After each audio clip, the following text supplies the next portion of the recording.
The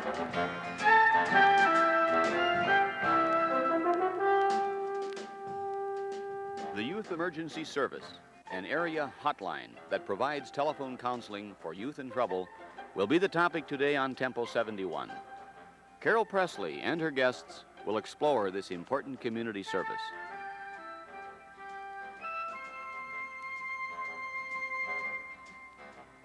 Have you let him know about that, how you feel?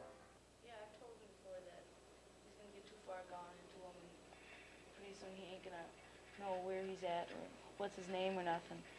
But sometimes he did listen to me, and then sometimes he doesn't. And, So you're really hassled by it because you care about him and he's burning himself out, but he doesn't always listen when you say that. yes. He doesn't stop, in other words, Uh-huh. which must frustrate you.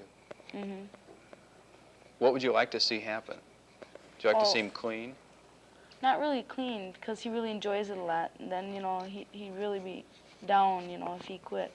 But I'd like to see him quit for just a little while, and then if he really felt like starting up again, he could.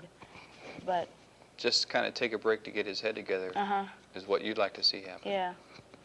And he really digs doing it a lot. Mhm. Did you say he was mainly doing acid? What? Mainly doing acid, is he? Yeah. Yeah. What's happening to him? Well, sometimes I've came up to him and I've said hi, and he looked at me in a strange way, and he didn't know who I was. Just blank, huh? Yeah. Yeah. So his head's just doing really strange things, and then that kind of hurts you too. Mhm. Is this a pretty special relationship for you? Yes. More than just a casual friend? Uh-huh. Yeah. You must have thought about this a lot in your head, like different solutions and how to handle it. And Yeah. I've talked to my friends and some other people about it, and they've told me things, and I've talked to him about it, and he doesn't really listen. Like just today, I was talking to him, and he ran. Ran? Yeah, he ran away from me, and I don't know where he is. I called his house, and he wasn't there. And he hasn't come back here. Oh, so you must be kind of feeling tense about that. Uh-huh. Like you think he read it as a hassle? Like, stop hassling me? And I think that he might go out and really endanger himself bad now. Yeah.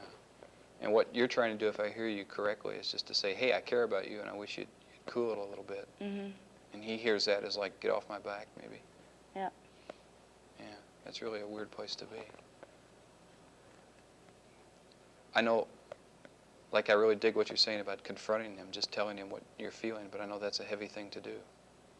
People confront me sometimes and say, Mike, why don't you do this instead of doing that? And I say, but I dig it. And it's hard to change. Mhm. Did something come up, like you said you were talking to him, that caused you to call tonight? Yeah, because I think I'm really worried about him, 'cause I don't want him to go out and really get really bad on it, better than he is right now. Like drop really heavy or something? Uh-huh.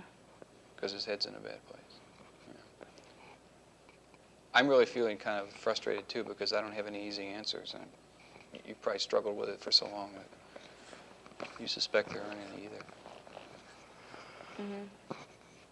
Do you want, like, advice from me? I'm usually kind of uncomfortable giving advice, but Yeah. Well, I could wait until he does, if he does call back or something, and if he does call back or come back, then I could, talk to him. If it doesn't work out, maybe could I call you again and ask yeah, you? you could call Yes back and kind of check out what happened between you and him. Mhm. That would be a good idea. Yeah. Okay, why don't we leave it at that? Because I think we've talked through the situation, and do the best you can. Okay. And let us know if we can help. Yeah, I'll call back then. Okay, good Bye. luck. Good night. Welcome to Tempo 71. Today's program deals with Youth Emergency Service, and our guest today is Mr. Michael Groh. Mike, can you tell me a little bit about Yes? I could tell you a lot about Yes. That call is a slice of Yes. That Is this the pretty typical call that you get a student that's confused and doesn't really have answers? It's pretty typical, not so much the drug content or that it was a student, person's call between 15 and 24. A lot of times for answers, but a lot of times just to share. And some of what went on in that call The person was hurting. I was frustrated because there are no easy answers. In other words, it's that's kind of typical. hard to give these people solutions, but lots Right. of times the problem helps itself by just being able to talk about it. Right. Is I that guess one correct? of the kind of the things that we're operating on, the kind of a hunch, is that we bottle stuff. I bottle things up inside, and they stay in here. And the extent to which I can share them with someone relaxes me. Phew, I can do this. Right. I can handle the hassles, and it's that kind of a thing. It's a place you can call up and share, or get a referral, or get some drug information if you need. How long has your organization been in existence? We've been around the Twin Cities since spring of '69. Started in an old coffee house on the West Bank back in April, and that was How many people did you begin with? 6 or 8. And now you have an operating staff of, About 175 volunteers, and we're 24 hours a day, 7 days a week. So what it means is essentially that anytime you're hassled, either like a personal thing that you just want to talk over, or you need a VD test, or you want to know where to go to a draft counselor or whatever, Yes can help you with that information. And of course the key is, unlike right now, we don't see each other over Right. the phones. right. I don't know you, you don't know me, so we're not as threatening to each other. We can be more open. I see.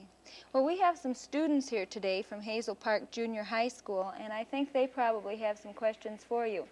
Karen Mortensen, Larry Niederer, Penny Rickert, Hi. and Carol Roy. Hi. Hi. Do you people have some questions you'd like to ask Mr. Grove? Yes, I was wondering if YES handles all sorts of crises, you know, like, well, just girls come up, you know, I don't have a boyfriend, or I have a problem with my boyfriend, things like this that aren't, you know, anything major, like a suicidal attempt or anything like this. Do you handle those? Like not life and death, but important Right. to that person. Yeah, we try to take that person seriously. We really don't. We advertise some on KQ radio. We tend to advertise more for typical crisis: abortion help, drug help, legal help, problem pregnancy, and so on. But if you called with that kind of problem, we try to be pretty sensitive to where you were at. If someone called you, like say just a typical 16-year-old girl, she called and says, wow, I don't have a boyfriend, you know, what am I supposed to do? What kind of information could you give her on something like that? It's not a whole lot of information. I guess we could plug her into the dating computer service, but And that would help? usually what goes on, I think, when a person calls and says, I don't have any relationship that turns me on, they're usually kind of saying something about themselves. And if you called me with that, and it's hard to say what everybody else would do because there's no uniform response, I'd try to get into it with you about, like, what kind of relationships have you had in the past? Have they failed? How come? What are you looking for in a relationship? Where's Mike, your head at? Do you get very many calls like this with people just calling and asking about dating problems? Not so much dating problems, but a loneliness thing. A rather typical call is, say, the 19-year-old girl who grew up outstate Minnesota, moved to Minneapolis, has a job at a downtown something or other, being a secretary. The only social scene is the bar scene, which is really a drag. You know, she either gets picked up or she doesn't. Those are her only two options. And she's lonely. She's concerned about how to break in, how to establish relationships. For younger people, say high school, there's often the thing about, I'm really close to my boyfriend or girlfriend, and I'm scared of pregnancy, or I'm scared of VD. I want to make love, but I don't want to make love. It really feels right, but I know it's wrong. A lot of conflict I see. things. How about the junior high age? Are there questions generally in terms of drugs? Is this the... We get few calls from junior high age kids. Most of the calls we get are between 15 and 24. So like, what would that be, a ninth grade? Ninth and 10th. Ninth and Yeah. 10th grade, 15. And it's kind of weird, really, because the cliche is that, like, there aren't any drugs and sex problems in junior high because they're, like, too young. And it's probably more the opposite, which is people are into each other, so they're into sexuality, and they're into dope, but they probably have less people they can trust who know what's going on to ask. You people probably know of kids that have these sort of problems. Maybe not speaking for yourselves, but those that you know. Do you have some questions you'd like to ask on behalf of others? Like say if like I was just sitting home babysitting or something and I didn't have anything to do, I could call you and you could talk to me, you know, just Right. out of loneliness. Yeah. You could do this. What I might say to you, let's say we were talking for 15 minutes, and our phones begin to get really busy. We have 5 crisis phones. I might have to say to you, hey, I'm going to have to cut here because we got to keep a line open for the overdose situation, for the emergency accident, So for the mass you would arrest. cut off other, less important phone calls or not as much of a crisis to talk to Yeah. someone with a more And it's kind of a important- hard thing to do because it can come across as like you're not as important. But Wouldn't it's that- just something we've had to do. Wouldn't it make the caller feel more rejected, though? Yeah, probably. And it's just a value judgment we make that if there's a person who's calling in South Minneapolis who's overdosing and our lines are busy, and we've gotten that feedback in the past, real life and death crises haven't been able to get a hold of us at 3 in the morning because you and I were into a loneliness thing. We can call any time. Sure. At all. It's open 24 hours. Right. How many lines do you have feeding into your office? Well, there are 5 phone lines, and we've got an office that doesn't have any furniture, and the walls are kind of padded, so everybody sits around the floor, and the walls are on the phone, or the phones are on the On the wall. wall. And there's a whole table in the middle with resources, where you go for birth control, how you find out about free food, how you get housing, all of these kinds of things. Now, you mentioned a person not being able to get a hold of you. Could this happen? I mean, very often? Sure. We have 5 lines, and quite often they're all 5 busy. We get 200 calls a day. Now, the operator occasionally will break in on an emergency. The caller will say, I've got to reach somebody. They've cut their wrist out in Robbinsdale, let's say. Or they've had an underground abortion in St. Paul, which has happened, and a girl's called bleeding badly, loss of blood. So you can break in. As a general rule, we try to keep one line open, if possible, at all times. I see. Do you ever get calls from outside of the Twin Cities or Sometimes. even outside of the Yeah. state? Sometimes, and in fact, that was one of the impetus that led us to help start a lot of yeses around the state, and there are maybe There are organizations in other similar, cities then. right, which helps us in 2 ways. We get a call from someone outstate, we can refer them back locally, or someone is passing through Minneapolis, say on the way to Duluth, and we can say, well, when you get to Duluth, call this number, and they can help you get, say, a lawyer who understands the local laws, rather than our lawyers trying to help. Do many of the kids that call or anything, do they, if you're going to refer them to someone else, do they feel rejected, do you think? I mean, is this the impression that you might get? It depends on the kind of referral. If you call me and say, I'm scared I'm pregnant, but I don't want to tell my dad because I might not be, and I don't want him to get a negative pregnancy test on the doctor bill, I need to find a place I can go confidentially, and I refer you, you won't take that as a rejection, I assume. If, on the other hand, we're just talking like your situation of being lonely, and I say, hey, maybe you should go to walk-in counseling because it sounds like there's some real hassles in your head that I can't deal with. You may take that as a rejection because you don't want to go. It's usually how it's phrased, The thing about a referral, too, then, that sometimes bothers people is they have to deal face-to-face with a doctor, with a lawyer, with a counselor. And I don't know how you're feeling right now, but you may find it hard to share some of your own personal stuff about sexuality or drug use or hassles you've had because we're face-to-face, and people are watching. Whereas over the phone, it's a lot easier to do that, a lot more Because you comfortable. can't see who it is and they That's don't right. know who you are. And That's right. You couldn't tell their We're parents. faceless. Is there any situation in which you ever actually encounter these people that you talk to? On a rare occasion, someone will walk in the front door. One of the facts of life is that some people don't have phones, nor do Right. they have a dime to go to a payphone. So some people walk in, but basically we may handle 4 or 5 walk-ins a day and 200 calls. I see. And we see ourselves as a place to get that's always open, where you can get central information and to help plug people into helping places all around the community. More of a switchboard kind of a concept.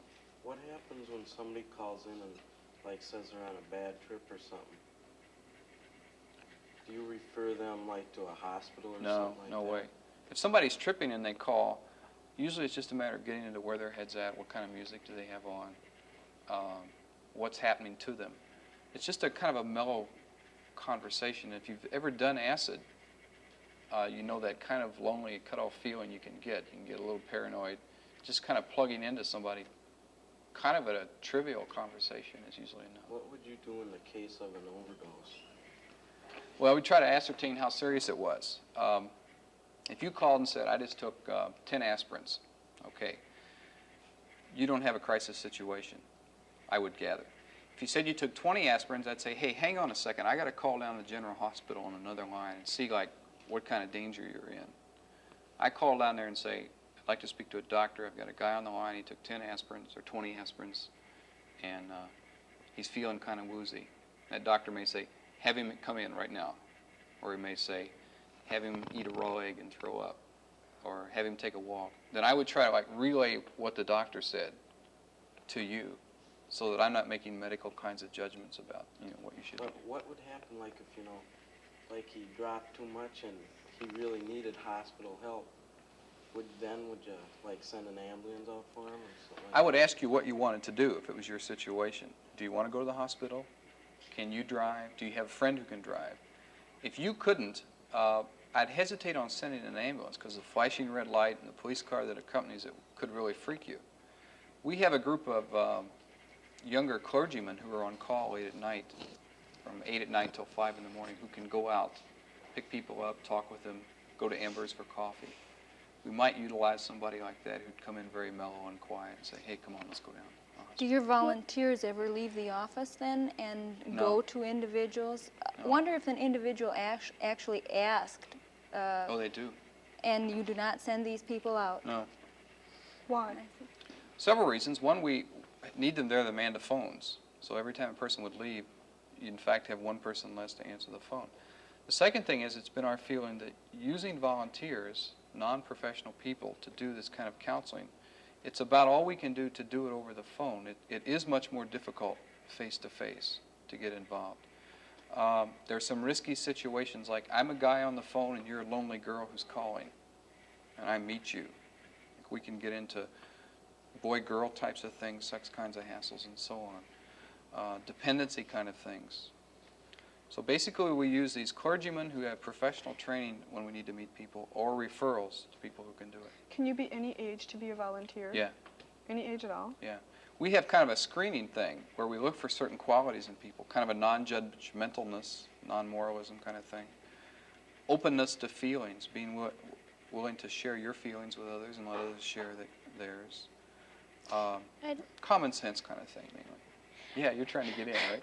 I'd like to change the subject a little bit. I was just wondering, with the conversation you had with Karen on the phone, but what would you do in a situation where someone calls up and they're going to, actually commit suicide? Then what do? You can't just keep referring them to someone else, because then I would think they would feel rejected and say, well, That's there's right. nothing else You to can't. live for, now it's time to go. That's that kind of, well, first thing you do is you get really nervous. You just get scared, really badly. The best thing that I found to be able to do with people who talk suicide is to just be very open about it. How come? What's hassling you? You try to talk them out of it. No. You don't. Mike, I would like to thank you for being with us today, and also welcome. the students from Hazel Park. I hope that if a student in the audience would want to call you, they could do that. Could you give us your number at Right. your office? 339-7033. Thank you very much. Does anybody have another question they'd like to ask? Could one of us get into, be a volunteer for this? Sure. How would we go about this? If you want to volunteer, you call any Thursday night and you say, I want to volunteer. And there's kind of a phone-type interview. We sort of interact with people who want to volunteer over the phone first, because that really approximates what you'd be doing, I guess. Okay, thank you all so much for being with us today, and I'd like you to tune in next week to Tempo 71. Thank you so much.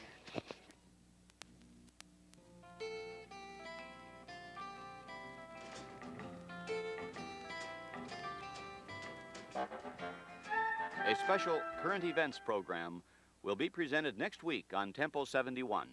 James Galazin will be the host.